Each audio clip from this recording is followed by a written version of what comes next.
বন্যা পরিস্থিতি নিয়ে উচ্চ পর্যায়ের বৈঠকে বর্ধমানে পৌঁছেছিলেন মুখ্যমন্ত্রী মমতা বন্দ্যোপাধ্যায়। পূর্ব বর্ধমানের জেলা শাসকের দফতরে এই বৈঠকের আয়োজন করা হয়েছিল। মুখ্যমন্ত্রী ছাড়াও বিভিন্ন মন্ত্রী সহ বিভিন্ন উচ্চপদস্থ আধিকারিকেরা উপস্থিত ছিলেন এই বৈঠকে।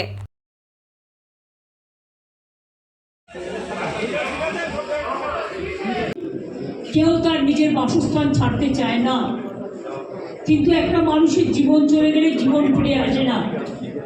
বাসস্থান হয়তো ফিরে পাওয়া যায়, কিন্তু জলে ভিজা কর্দমাক্ত অবস্থায় অনেক কিছু তাদের নষ্টও হয়। এই অবস্থায় আমরা এমএলএদেরও বলেছি, আমরাও গুরুত্ব দিতে বলেছি, বন্যার জল চলে গেলে প্রথম কাজ হচ্ছে বর্ধমান, বাঁকুড়া, বীরভূম, হুগলি, হাওড়া, নদিয়া থেকে শুরু করে বাঁকুড়া, যতগুলো জায়গা আছে, উত্তর 24 পরগনা, দক্ষিণ 24 পরগনা, যে জেলাগুলো শস্য ভাণ্ডার,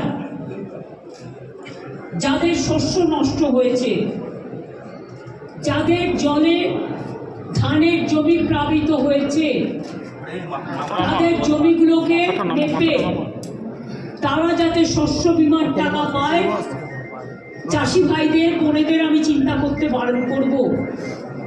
কারণ আমরা বিনা পয়সায় শস্য বীমার টাকা প্রতি বছরই চাষিদের দিয়ে থাকি। বাংলার দুর্ভাগ্য, বাংলায় যতটা বন্যা হয় এবং আসামে অন্য কোথাও সেটা হয় না। কারণ বাংলা হচ্ছে নদী মাতৃকার দেশ, নদী, পুকুর, সমুদ্রে ঘেরা।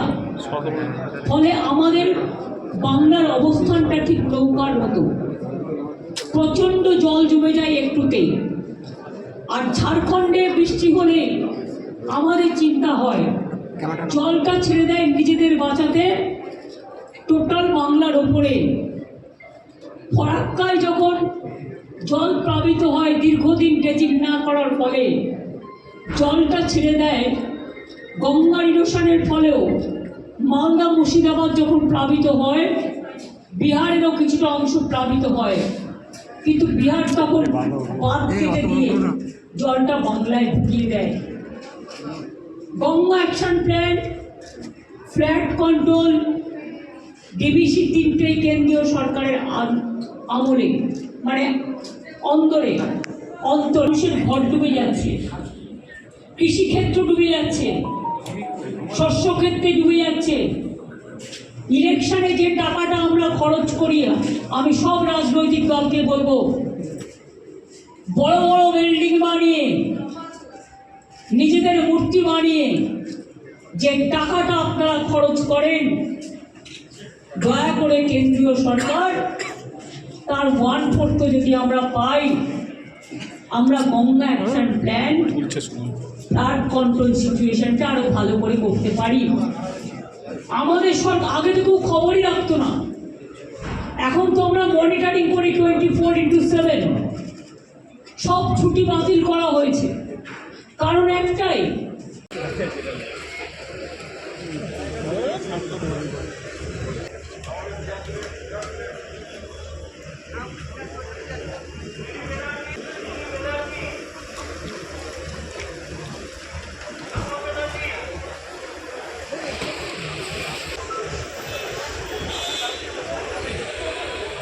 जा